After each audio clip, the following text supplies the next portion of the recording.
Welcome to It's a Long Road, the Rambo series podcast. I'm your host, Ryan, and with me today I have a very special guest, John from across the pond. No, that wasn't meant to rhyme, but that's what just happened there as I said it. John reached out to me via email, and he says, hey, do you want me to come on and talk about Rambo? He says that he might have some interesting insight about Rambo, John Rambo, his character, the psychology, or how maybe veterans of traumatic experiences or even non-veterans of traumatic experiences might act in some of these situations. He says he might have some interesting insight. He didn't tell me what the insight would be, but I suspect it would be very interesting. John, how are you doing? Yeah, good. Thank you. That was a good introduction. I'm not sure I live up to it, but yeah, I'm interested in the character, and hopefully I can say some things about the character from a psychology point of view. To be fair, I was introduced to the Rambo films when I was studying at university. A friend of mine, Bill, was a big fan. You might even say obsessed by the films. And then I started watching them, and I found them quite interesting character portrayals, and I got more and more hooked into the franchise, I guess. At the time, I was also studying film, so it was kind of interesting just thinking of it through that lens. But I've been listening to your podcast so far and found them quite insightful and entertaining and engaging. So I was quite keen to get involved and maybe say a few things, add some layers of interest that's already been unearthed so far.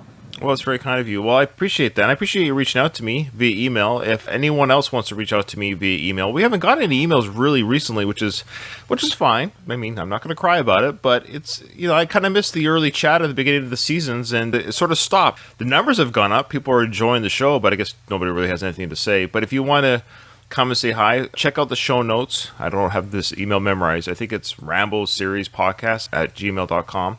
But check out the show notes for verification. You sent me an email. I said, hey, I'd like to come on the show. And I've had people, this is not an offense to you, John, but I've had people reach out to me before with my Rocky podcast throughout the years. And they're like, oh, I want to come on. And they just kind of come on. They just say like, oh, I want to come on and crack wise or whatever, or say this or say that. And it's people that don't listen to the shows, and I don't really necessarily like that because they just want to plug themselves or like, oh, I just want to come on your show. But I knew that you were a listener, which is good, but you're also the first, certainly for the Rambo podcast, you're the first person with some sort of educational background regarding the brain, how people think. You've studied this, and I've dabbled in psychology. I find it fascinating. I did some time in university with psychology. I did some bioscience and philosophy and things like that, and I love how the brain thinks, or how we think, or anyways, that's a whole other discussion. I could create a whole podcast on just how we think as humans, the whole psyche is just fascinating to me. So my next question to you at the time was, do you know how to talk on a microphone? Because I don't know who you are. You come on the microphone and you're like, you look good, you sound good, so I'm happy. Before we get into some of the discussion of Rambo's background, as you see it, how somebody like him would think or act, tell me your fandom of Rambo, of the film First Blood, and specifically, of course, now because we're in season 2 of this recording, your fandom of First Blood Part 2. I guess it came from initially seeing Part 1. Actually, at the time, how old would I have been? I can remember specifically because I saw the film on my 14th birthday, and it was a 15, so I saw it a year too early, if you like. And for our U.S. and Canadian listeners, you're just saying that the ratings here are like PG-13 or rated R, but you have like 15, I guess, is the age number there for... Indeed. Okay, yeah. I actually seem to recall I was down the end of my road, I guess just hanging out with some friends, a few of them were a little bit older, and they'd seen this film. And they were talking about it in all, really. They were just kind of going through different scenes and just describing. They'd never seen anything quite like it, according to their description. So I got increasingly curious. I knew about the first film as well. So I thought, well, this would be a good thing to go and see. But then it was a 15, so it was my birthday, and I was living with my mother at the time, and I convinced her it might be a good idea we were going to see it. So she took me along. Happily, I don't know, but she took me along, and we watched it. We didn't say very much about the film at the end because I didn't really know how to relay to my mother what we'd just seen. So the thing we talked about on the way back in the car was the cinematography. We said, oh, it was amazing. I think we were talking about the shot of the helicopter coming into the foreground with the sun in the background and that kind of thing. Anyway, my mum could comment on those things, but I don't think she had much interest in the wider film. But that was my introduction to it, and that's partly how it came about. So yeah, I was 14 years old. Oh, nice. Okay. So now was part 2. It was part 2. Yeah. Okay. I don't want to ask necessarily how old you are, but I think you're probably younger than me. I could guess 36, 35. Oh, wow. I'm 50. What? You're being very generous. Yeah. Oh, there 50, you go. yeah. Okay, well, good for you. Well, I was trying to gauge your age by the time, because you're saying when the movie came out. So you're a few years older than me. Okay, great. That's fantastic. So that's fantastic. Good for you. Did you see part 2 first then? Because a lot of people did see part 2 first. Part of me that's thinking I must have seen part 1, maybe. Would it have been on television at that time? So there's some confusion about whether 2 took me back to 1 or 1 I had some snippet and understanding of. Well, maybe you could offer some insight, because this question I kind of have is, I don't know, in your studies, is there any real connection between violent events and media? Like, for example, if I had the tendency to be a violent person, let's say, violent movies already exist. Do movies really make me violent? Do they, quote unquote, give me permission? Because my head's already not screwed on right if I want to do a mass shooting, for example. Like, I'm not thinking like my average person, my average family member, my average neighbor, the average person in the store. Like, the average person goes about their day not killing people. That's just, a shooting is a mass shooting or school shooting or store shooting or whatever those shootings are that happen in the States, of course, recently. People that do those aren't your, quote unquote, normal functioning mental health green type people. So what I'm getting at is these movies already exist, and they exist on a scale where millions and millions of people or video games are playing and watching these things.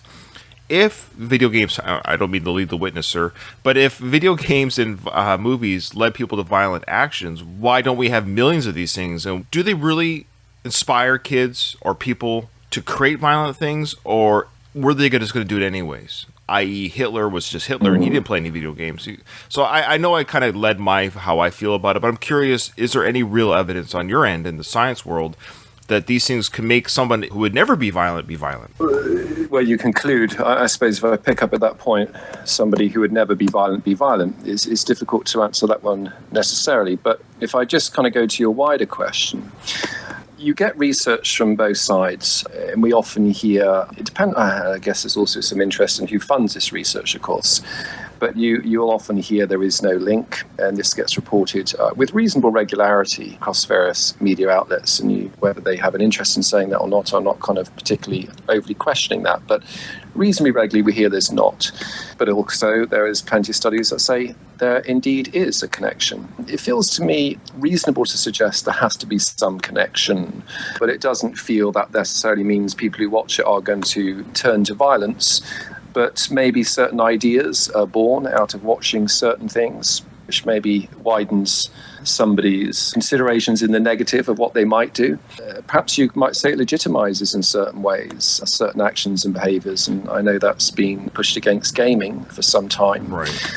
I'm going to be cautious about saying precisely the connection or not, but I will say it feels reasonable to suggest there's some connection. That doesn't mean to say it scales up in the way in which you were suggesting. It's going to turn people violent who aren't necessarily angling in that direction. That's kind of what I led to with my layman brain, was just that if somebody already had the inclination in their DNA to be a quote-unquote, on a mass scale or even on a private scale, a violent person, and they saw the behavior of what they thought about in their brain, saw it on TV or in a movie or a video game, that idea that, hey, if they can create this kind of imagery, why can't I just do it as well type excuse. I don't know if there's any kind of term for this in psychology or neuroscience, but the idea that unbeknownst to maybe me, I already have the inclination to be a violent person, and so if I see it played out on stage in the yesteryears or on screen today or video games today, that in a weird way gives me that permission to act out my fantasies. I find that fascinating, but at the same time, I wonder still if that person is already who they are, and by seeing this, the same thing that makes you a violent person also doesn't make you think clearly, if that makes sense. You're not thinking rationally if all it takes is a video game to kind of move you into the direction of a violent mass act.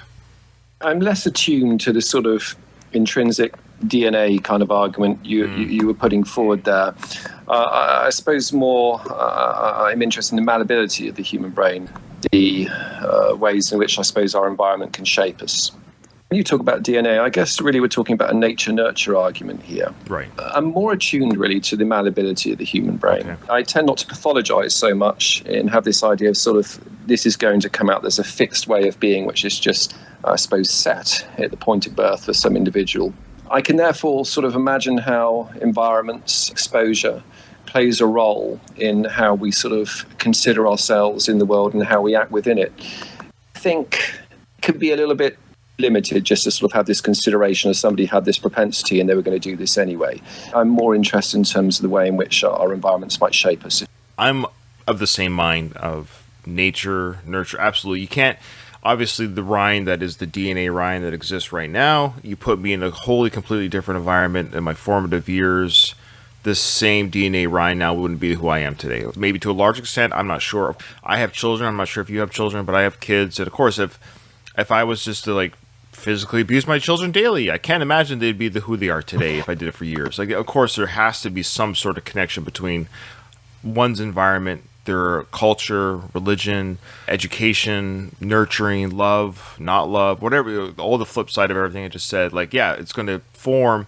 I'm not a professional in any of this way, but I've always viewed that we don't come out necessarily all the same lump of clay. There's something in our DNA that is with us the moment we kind of plop into this world. I don't mean to be crass, but just when we exist into this world, there's something that's already in me that nurturing will, the malleability effect that you're talking about. Yes, but there's things in me that no matter how much you massage it, you'll never get out of me. No matter how much you massage me, like, i.e., I try to play guitar. Okay, when I was a kid, I'm a huge rock and roll guy. I love the hair rock and the metal rock when I grew up. And I wanted, of course, be like my rock gods. You know, these guys are playing guitar. I want to be a guitarist. I picked up guitar, took lessons, and now you could say, well, Ryan, anything you put your mind to, you can do. Like, I don't know if I necessarily believe that. I tried so hard. My DNA in me just didn't allow me to play like Slash and Angus Young. Like, no matter how much I tried, I didn't have it in me. And I recognized, I think I'm just a lover of music. I love the music, and I'm just a lover of music, but I can't create it. Even if I could play it technically, I don't even know if I had it in me to create a song. So even if I knew how to play it mechanically, did I have the romantic side of music? Was I able to create the sounds? Because a lot of people, you sit on YouTube all the time, people like covering Metallica or AC/DC. That's great. I admire when I see people cover, and some people are like, it's not very hard how to play like Eddie Van Halen. And I'm always like, no. That's the difference. There's the point is the DNA is, yes, you can play like Eddie, like you can play the same notes he played, but can you create his songs? He created the sounds. On to the discussion now of John Rambo and his psyche. So when you emailed me, you felt like, obviously at the time when you emailed me, that you might have something to say regarding John Rambo and the way he thinks or operates in these environments and his wartime experience. What is it about reaching out to me that you wanted to share regarding Rambo? Well, perhaps some of that will come out as we're watching the film, and maybe when we're thinking about particular moments or expressions or ways of being. Absolutely. We could think about why he's operating in that particular fashion. But I guess something you've talked about somewhat already, actually, in part one, I think mostly, and probably largely so at the end of the film when he has a breakdown of sorts, when he's with Troutman and he's surrounded. There's much discussion around PTSD here. This is something he's accrued during his time in Vietnam, I guess, is what we're exploring. I'm thinking about the way in which he's, in certain environments, I guess, will be adrenalized, kicking in that fight or flight response and operating in a certain way which is quite defensive. And in simple terms here, I guess, staying alive. But I guess the opposite of that is what we see at the end of part one, when you see his fragility, his vulnerability, where he's no longer defending against certain ways of being, if you like. He's not in that defensive mode, and so he's tolerating the vulnerability and he's expressing that, and that's quite a powerful moment in that film.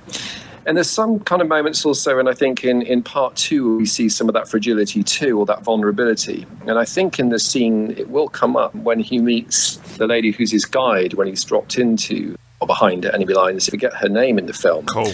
Cole. Without perhaps saying what happens, because I think that will come up in the time we're running through the various rushes we'll be looking at. You see sort of a moment of vulnerability there too. And so I'm interested in those two sides of the character, that defended, that adrenalized person, but also that vulnerable place, and how that vulnerability is defended against. The episode before this one, John, we actually discussed the Ko and Rambo moment on the boat when Ko says, Rambo, you're not expendable, and Rambo was sharing his feelings. So do you want to speak to that moment in the film?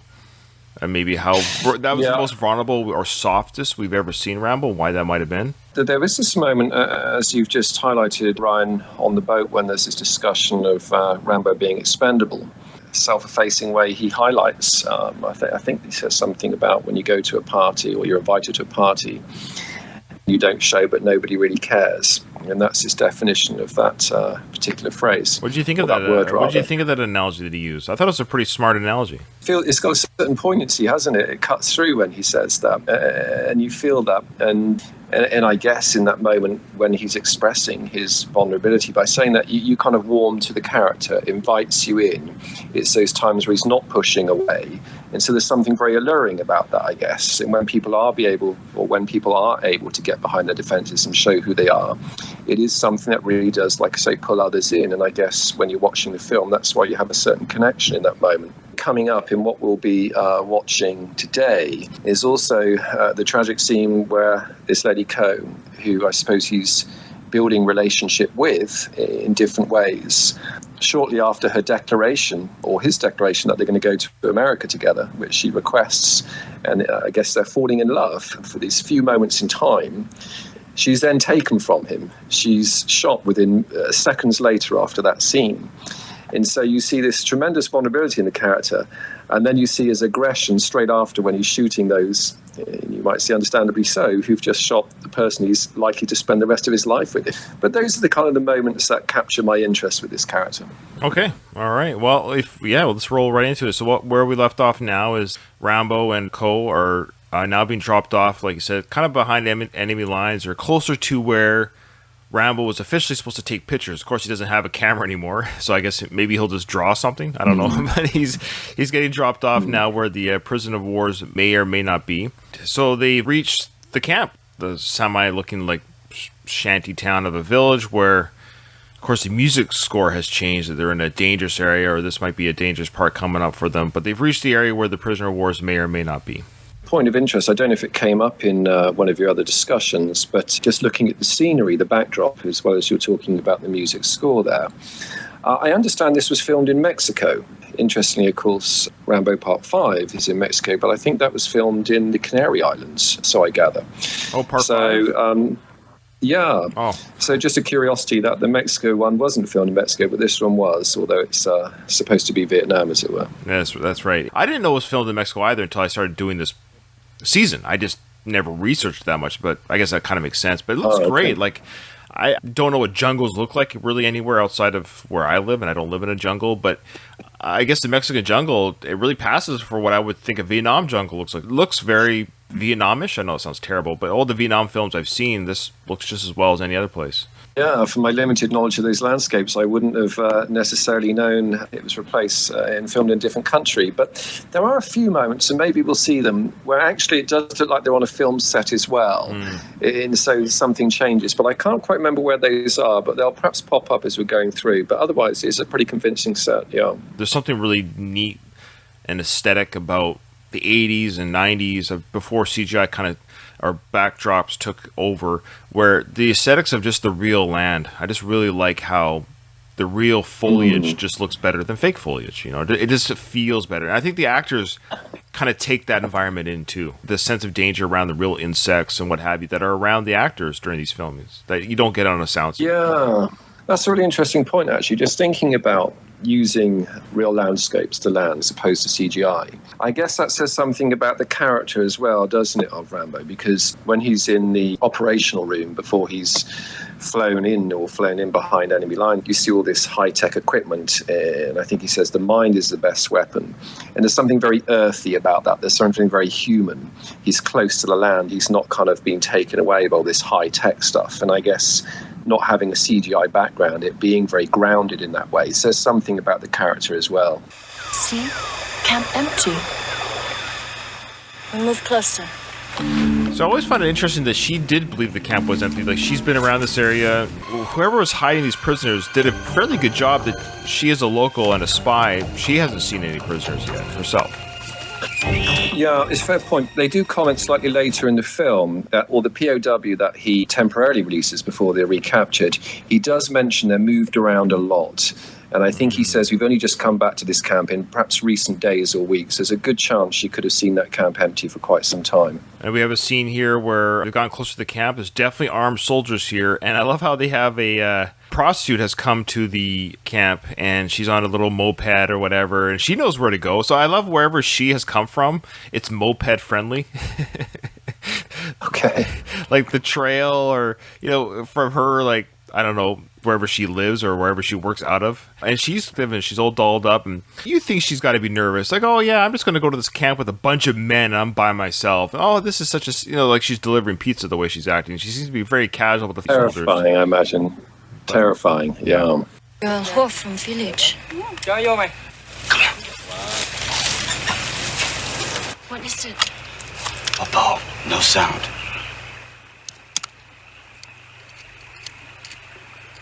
I love how Rambo's putting together his bow and arrow right there. The guard is only like 20 feet away. Is this the first time we see his bow and arrow? Yes, other than him getting it ready to go in the airplane, yeah, we haven't seen him use it yet. That's right. This, throughout the film, this becomes kind of his weapon of choice, really. You may have discussed this with David Morrell.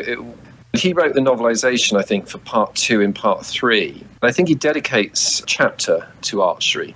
I have read both parts 2 and 3 when I was a teenager, but I haven't reread them as an adult. I read part 1 as an adult, of course, before I interviewed David, because I wanted to have all that fresh in my head.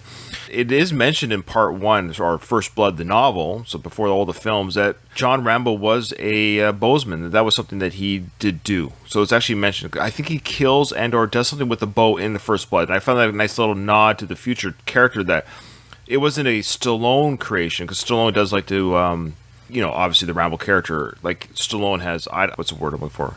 Made the character immortal on screen. That's what he's done. The genesis of the bow was actually in the book as well. Somewhere in the book where he talks about the spiritual side of kind of archery, as it were. And I'm just also thinking of this Buddhist connection as well, and what's going on in the film as well. And so this sort of Zen archery and this kind of thing. No bow, no sound, he says. Imagine if he said, no co, no bow. Stupid. My stupid humor. I apologize. You're not going in there. But I thought you're supposed only to take pictures. What about orders? No more orders, Co. I love that. No more orders, co. You've got the speech up on, you've got subtitles up. Actually, a lot of this, I haven't heard this the first time round. It's a bit like in the Blood 1, there's these little incidental kind of lines which are happening when he was going down into the prison cells, when they're talking to the chap who's painting the rooms down there. I forget his name now. But Leroy. That's right. But it's quite interesting seeing the words this time and picking up on things that are new to me. Let me plug closed captions. It's called closed captioning on many of your devices. It's the CC or subtitles.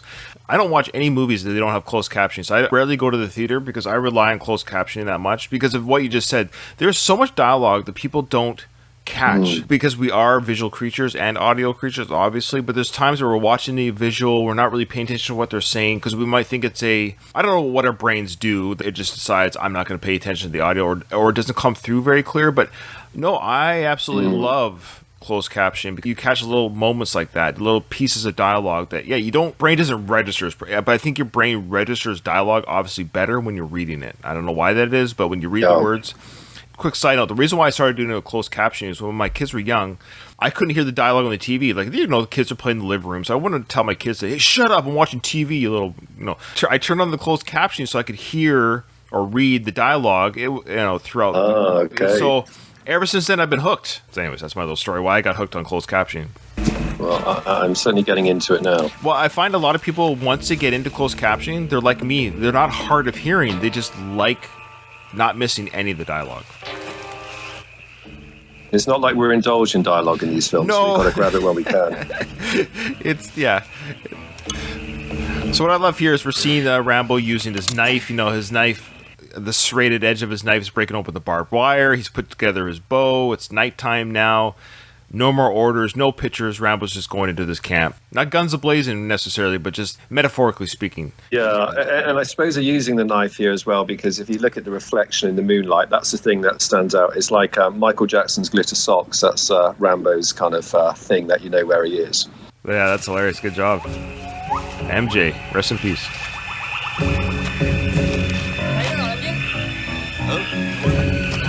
I always love how in these movies that there's always so many guards. They do have some POW guys here. All these POWs are not armed or nothing. They're all like malnourished and have no strength, but they have so much armed guards around these prisoners. Like each one of them's worth $1 million, but it's just for the effect of movies. I understand that.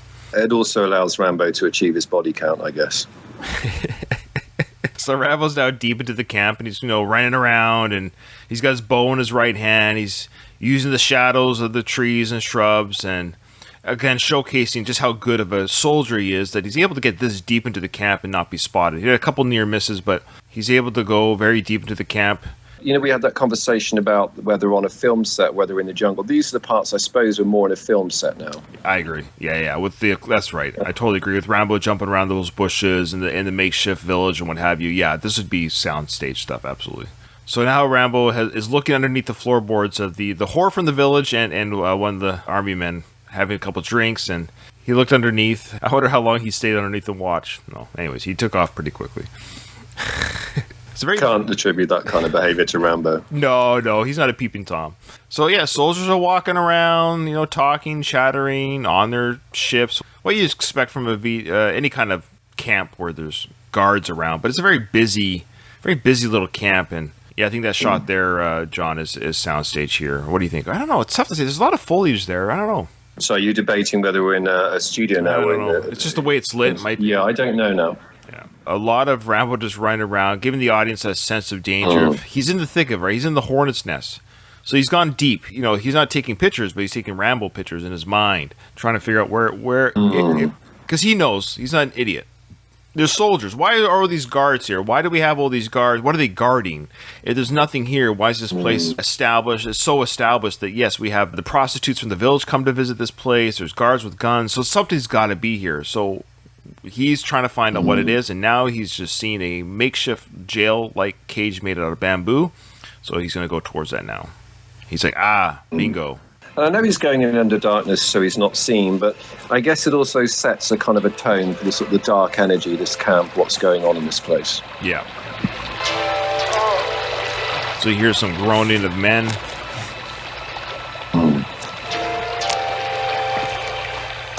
I always find it crazy when we'll see these actors, just how thin they are. It's like, hey, we need some thin actors for this film.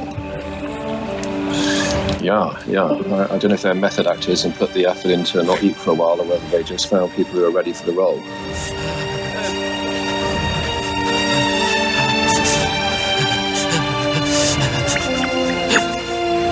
So Rambo's looking into the cage. He sees rats crawling around, spiders on them, and people shivering because they're cold and malnourished and sick with the flu. Who knows what, right? They're probably lying in their own It's a pretty feces. desperate sign. Yeah.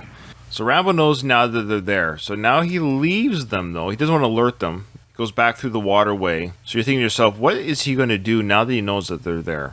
And then he sees a guy outside the cage hanging on the cross, almost like in a crucifixion style on some bamboo on a bamboo cross. And of course Rambo has no choice but to release him. He tells him not to talk. That was probably a very similar cross to what Rambo found himself on, you see in his flashbacks in part one. And so the thought of leaving somebody in that position, which he also knows very much about, would make perfect sense also. Yeah, so he knows, okay, I can't leave this guy here. Can't free the other guys out of the prison just yet. I think he was probably trying to figure out what he could do, probably to eliminate the army at this point, to get those guys out. But in the meantime, he saw this guy out in the open on the cross. He's like, nope, you're coming down. So he takes him off the cross, tells him not to talk, of course.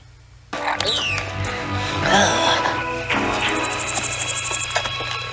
always just find it interesting that nobody was guarding that guy on the cross, but that's okay. Yeah, because you think there's enough guards to keep eyes on. They got the guards everywhere but where the prisoners are. And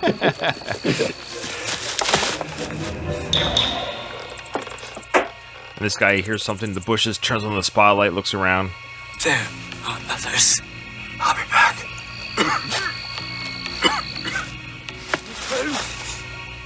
So the prisoner tells him there are others, and Rambo's like, I'll be back for them, don't worry. Right now we gotta get you out of here. So he starts leading this poor POW out.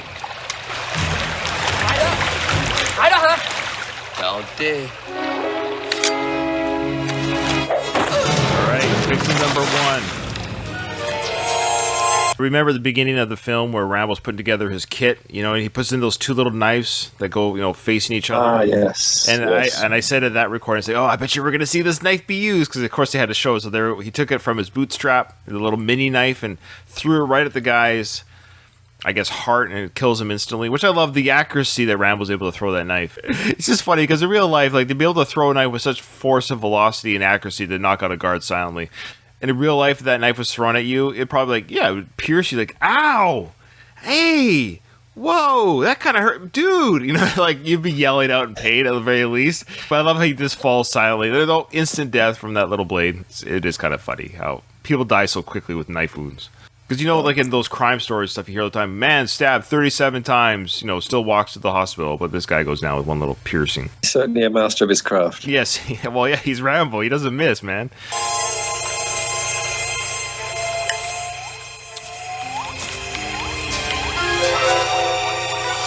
Now we're seeing a bit of Ko. She's hiding too. The heat is on, as they say. Look how jacked Sly is here, eh? His physique in this film is amazing. Of course, you've got Rambo, you've done the Rocky films, you've got Arnold Schwarzenegger, and we're really in the period now of sort of muscularity in cinema, aren't we? And so it's not by accident he's not wearing a top. This is kind of how you sell the films now. He starts this film kind of wearing a shirt and this, but as the movie progresses, he gets more and more nude. By the end of the film, he's just naked. It's really weird, but... There's another thing I say, this is maybe going a little bit too cerebral, I don't know, but we're also around the time of postmodernism, otherwise known as a paradigm of plasticity. And what we see here is the plasticity of people's bodies. They're formed or overbuilt to extent they no longer look real. They're kind of plastic, these characters. And it kind of fits the time or the epoch we find ourselves in. For us as teenagers, like you, myself, when these movies came out, the Arnold films, when these came out in the 80s and late 80s, these were our Marvel hero guys. So these guys weren't mutants in the sense that they had superpowers where it doesn't matter what your physique is. If you're Captain America or even Spider-Man, has these incredible strength, but he's just a skinny kid. But for us, these were our Marvel heroes. So these were our larger-than-life characters that we recognized that these were more than human. They were human on screen, but they were more than human. These were our superheroes, absolutely. So I think when you look at it that way, it might make sense for maybe the kids of today who would look back and, oh, that's silly, huh? Yeah, but you're looking at a guy with laser eyes and what have you. For us, these guys were superhuman, but they're still human. But yeah, they were beyond what you and I would ever be. I heard the phrase before we had films, you had Invasion of the Body Snatchers, and here in this kind of type of film, you got the Invasion of the Bodybuilders. Very true. I love it.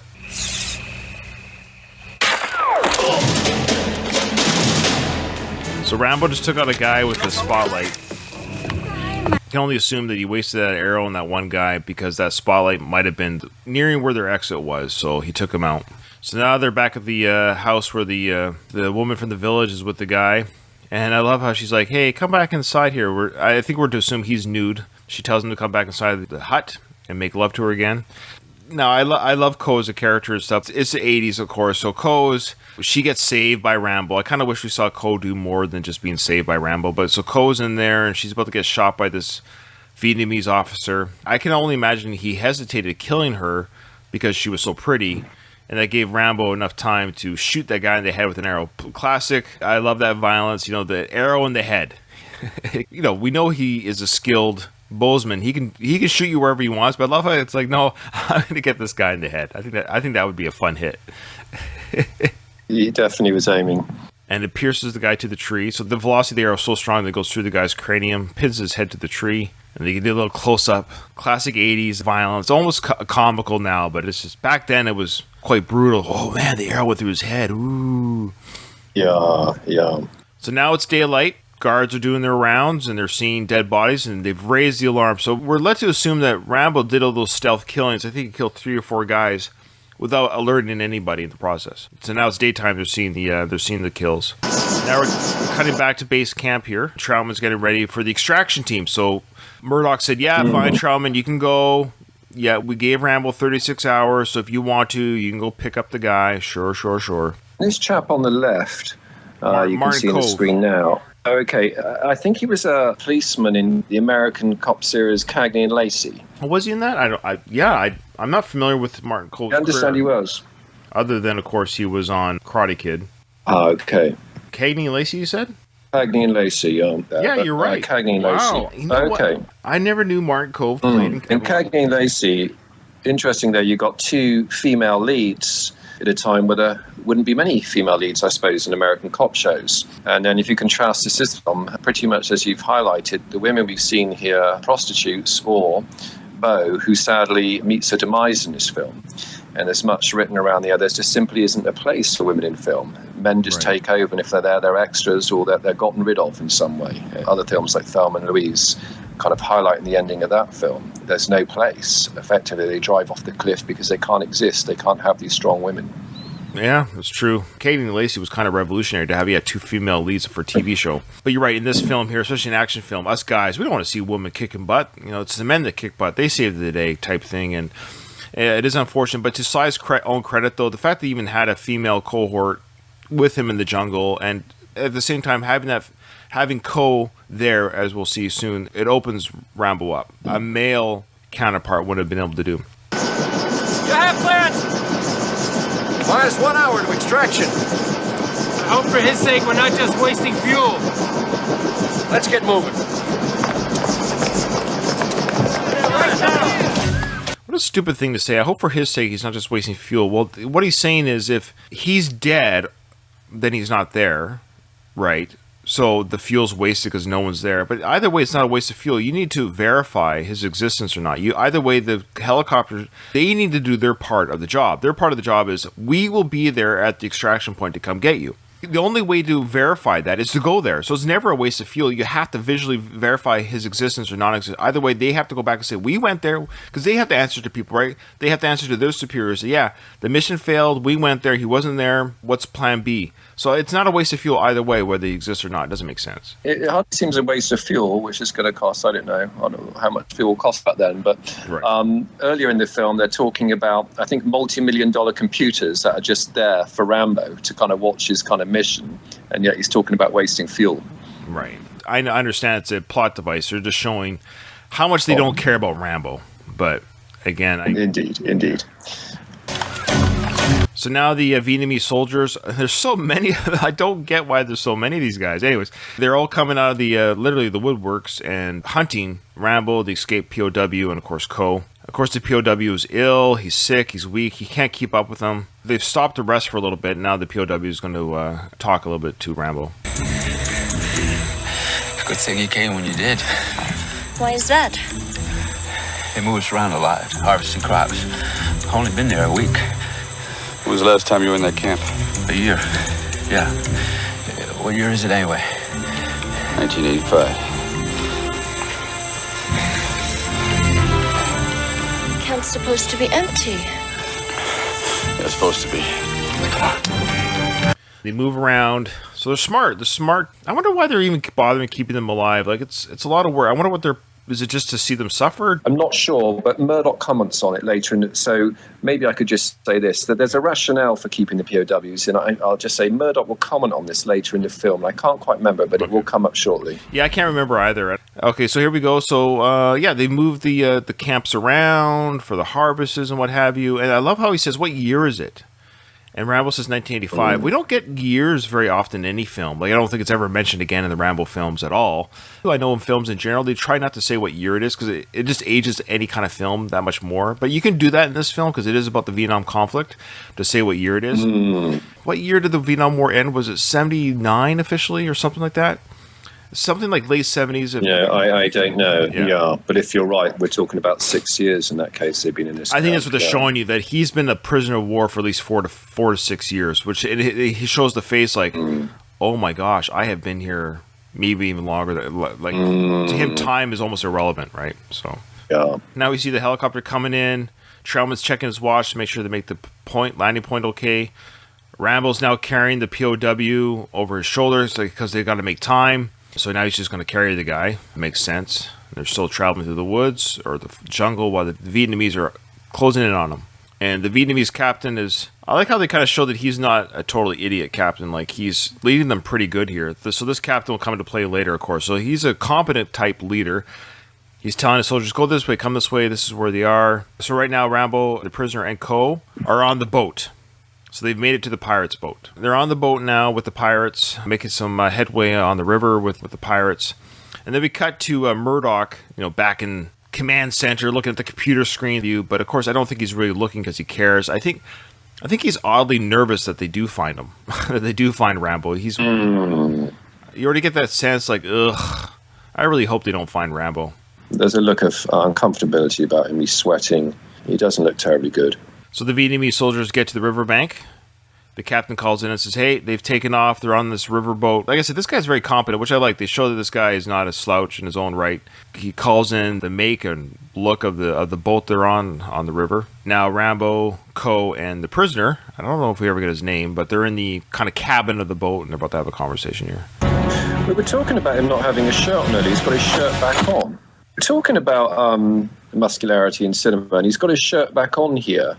I don't quite know how that's come about. I think if we go back, his shirt was on inside the jungle. It's just it was always it's always exposed his arms. He wasn't completely shirtless in that nighttime extraction. Okay. Yeah, okay. They see this other boat coming to the pirates, but now the pirates have turned their weapons onto Rambo and the crew. They have been double-crossed. They've been double-crossed. You can't trust a pirate, John. What has happened? Oh, that's often been the case. We've been sold out, he says. Bastard. I love how the pirate captain backhands Rambo's face. You hear that slap, and then Rambo barely turns his head and looks back at him like, do it again, boy, do it again. Yeah, I love that look. Like, you can't just bitch slap Rambo. He's not going to feel that. Come on. Don't go, Nan. Don't go, Nan.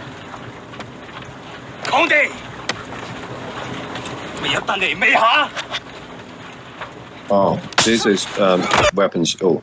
Yeah, so the little mini weapons have come out again. I think those are the side weapons. My bad. The knife that he killed the other soldier was just a small knife. But these are the mini little knives that he's now pulled out the backside of his belt. Rambo's now starting to stab the pirate crew with these little mini knives.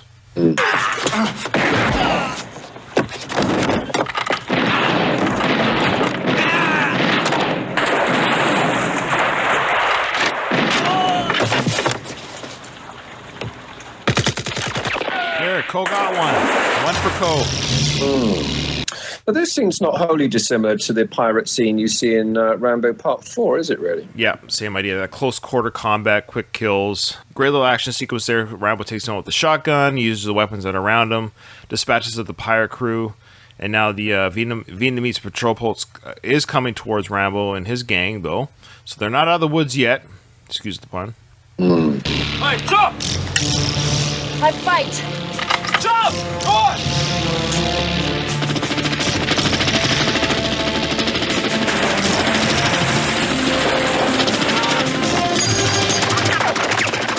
So, number one, I just want to mention that because I love every time that musical cue kicks in. I use it for the beginning of my episodes. I love that musical theme, the juju sound, that dangerous sound, or that menacing sound that Jerry Goldsmith creates for the Rambo character. He's told Co and the POW to jump out of the riverboat because it's going to be fired upon, and it's just easier for Rambo to fight on his own.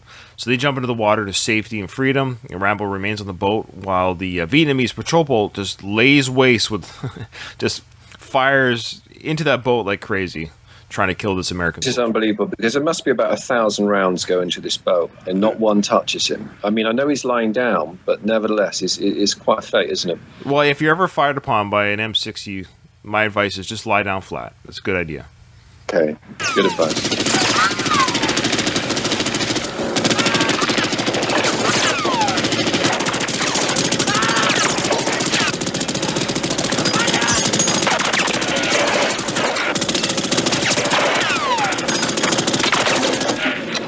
I do love how those Vietnamese soldiers are wearing their little Navy outfits. I love their little Navy.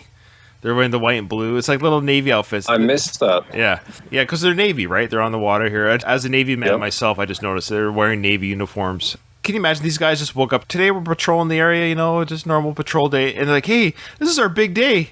Go man that 50 cal and just open fire. Like, this is the biggest day of their career right here. Well, it's about to end poorly. But it started off really good. It started off really fun. They had a lot of fun with this.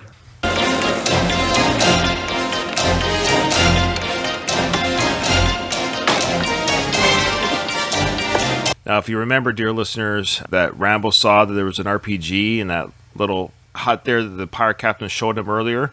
I had a feeling it might be used later, and here we go. So he's grabbed it, and now he's going to lay waste to the Vietnamese army. Which I kind of feel bad about, because if you think about it, those two young sailors on that boat, now they're Vietnamese soldiers and sailors, mind you, but they're not doing anything wrong. They were told that, hey, I just find it funny. They're just two sailors doing their job. It's like they don't really have any say in what happens in their country, is what I'm saying. But they were told, hey, we got people stealing prisoners. Can you get them back? But now, oh well.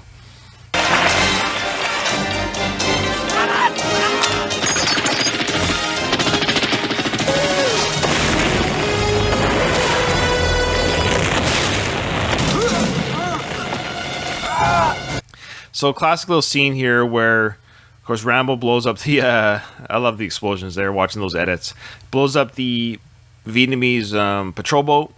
He's about to jump off the boat, but before he can, there is a Vietnamese soldier, or pirate, above Rambo, who now strangles Rambo around the neck, while the patrol boat slowly creeps its way to the pirate boat to collide and explode. And so we have this action sequence. Of course, everyone's seen this 100 times in this film, where Rambo's got to fend off this guy and escape the incoming explosions. Watch that play out.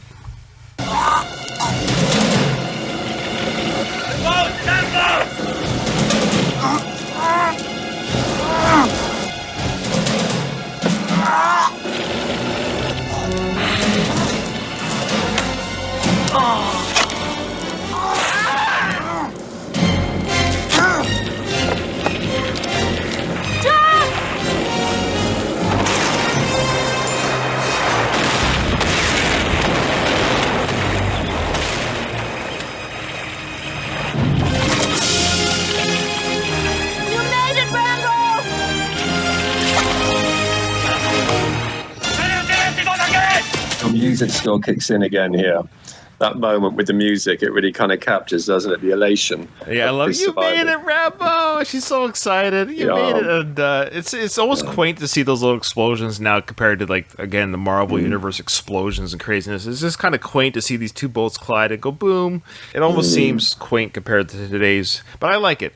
I love the effect of that. Now, I don't know if that's a stuntman or if that's Sly. I know Sly does some of his stunts in this film, but because it's so panned out so far, I don't think it's Sly jumping off that explosion with the boat. What do you think? I never stopped to think. I'd have to have a really kind of good look. I mean, it seemed convincing. I mean, everything looked right in terms of the kind of stature, physique, but it could easily be somebody else. But I didn't really capture it. But if indeed that is all sequenced the way it is, and he is jumping, that explosion's happened, I imagine it would have to be a stuntman, because it seems a bit close to comfort. Like, you're right about the physique. It's hard to say that it could be Sly, but it's just because it's so far back. You think that if it was Sly taking that risk, they would just have a closer shot too, or a different, like a multi-camera to say, look, it's Sly doing it. I know the stunt with the explosion on the cliffs, where he jumps off the cliffs with the water later in the film. I believe that is Sly, because he mentions that his feet got singed with the explosion when he jumps off that ledge. Okay. All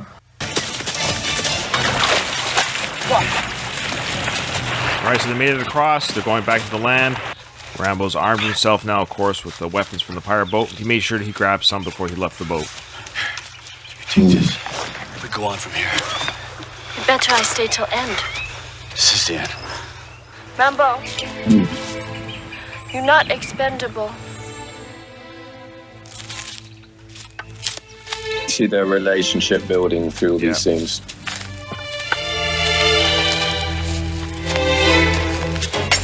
We'll stop it there. Of course, the viewers of the show know where this is headed, but that's a good natural place to stop. So what's happened is Kova's gone her way. Rambo's gone his way with a POW, of course, to extract the evidence with him. Like, he doesn't have photos, but he has better than photos. We'll get to that discussion to the next episode. John, how did you feel? Was this the first podcast you've ever been on, or? Do you know, it is the first podcast I've been on, yeah. It feels there's too much to try and get in, because I was actually a bit worried when we were watching this, because when you told me the minutes we'd be starting on, I thought there's not an awful lot there in terms for us to comment on. A lot of it in the jungle, in the dark. But actually, watching it with you now, I realise there's quite a lot going on if you really start picking it apart. Yeah. That's the beauty of these podcasts. Yeah, I find the same thing. There's always something to comment on. It's fun. It's like a watch party. It's a watch party, and we record it, and we send out to our audience. Before we close, though, is there any final thoughts you want to say regarding the psychology of John Rambo, of why he is the way he is? Maybe? I guess I was just thinking when we were talking about those moments of vulnerability that we see in the film, they're heavily guarded generally because to sit with that is so raw. And you saw at the end of the first film, First Blood, just how overwhelming sitting with that vulnerability and the trauma and all what he's been through. And so I guess it doesn't take much. You don't have to press many of Rambo's buttons for him to incubate himself against that kind of rawness. And so his reactions when he's adrenalized keep him secure in that way. They keep him away from those spaces, those tender, those fragile spaces. He's very incubated a lot of the time as a consequence of the PTSD. It's interesting to see that because you could kind of just consider it from the lens of the equal opposites. It makes sense when you see his sort of extreme behavior, when you see his extreme vulnerability on the other side. Commenting earlier about we're having a nature-nurture debate. If I kind of just think about anger and I apply that to this model here, I don't think anyone's really born angry. When you start dissecting the rationale for somebody's anger, normally they've had some trauma, they've had some upset, they've been bullied, they've been whatever it is, they've been abused, something pretty terrible has happened. And if you like this, after a while, perhaps for some kind of pact, I'm never going to go there again. I'm never going to experience that kind of rawness again, that openness, that vulnerability, that sensitivity. And so these ways of being, if you like, do something to keep you incubated from that. But as you can see, it's not always the best way of being. Although, I guess for the Rambo franchise, that's all we want to see, I suppose. Yeah, if we had a stable, well-adjusted John Rambo, we might not have the Rambo franchise. Yeah. So I guess exactly. We thank Rambo for his trauma, for making such fun films for us to watch. That's awesome insight. As you were talking, I was thinking, boy, people that are like educated and smart listen to my show. I just find that funny. I don't know why I find that funny because I don't know why. It just made me laugh. I was thinking of all the different people that listen to my podcast that I guess some might be educated. Well, again, I mentioned a name of a friend of mine at the beginning of the show who got me into this franchise, Bill, and he was the one who told me about your podcast. Oh. And so he sent me some links, and so I started listening to them. And Bill's not the educated one, so he's not educated. That makes sense. Okay, yeah. Thanks, Bill. I appreciate it. I won't pass comment on Bill too much, but nevertheless, he was the link. Okay, see, there you go. That makes more sense. It takes a non-educated person to tell people about my show, and I'm just joking. Bill, I'm sure you're very smart. A very smart lad, as they say, in your part of the woods. All right, well, it's been an absolute pleasure, John, having you on the show, hearing your insights. So just you're the first kind of like listener, so to speak, of the show that's kind of guest host, because everyone else's guest host has been someone I've already known and or is a podcaster themselves. So you're kind of the first professional to be on the podcast. There you go. I'm honored. Thank you. Well, the honor is mine. Thank you for taking the time out of your day and joining me today. So again, John, thank you so much for coming on the show and being a part of season 2 of It's a Long Row. But unfortunately, we've reached the end of the episode. Well, as you well know, Ryan, nothing is over. Nothing. You just don't turn it off.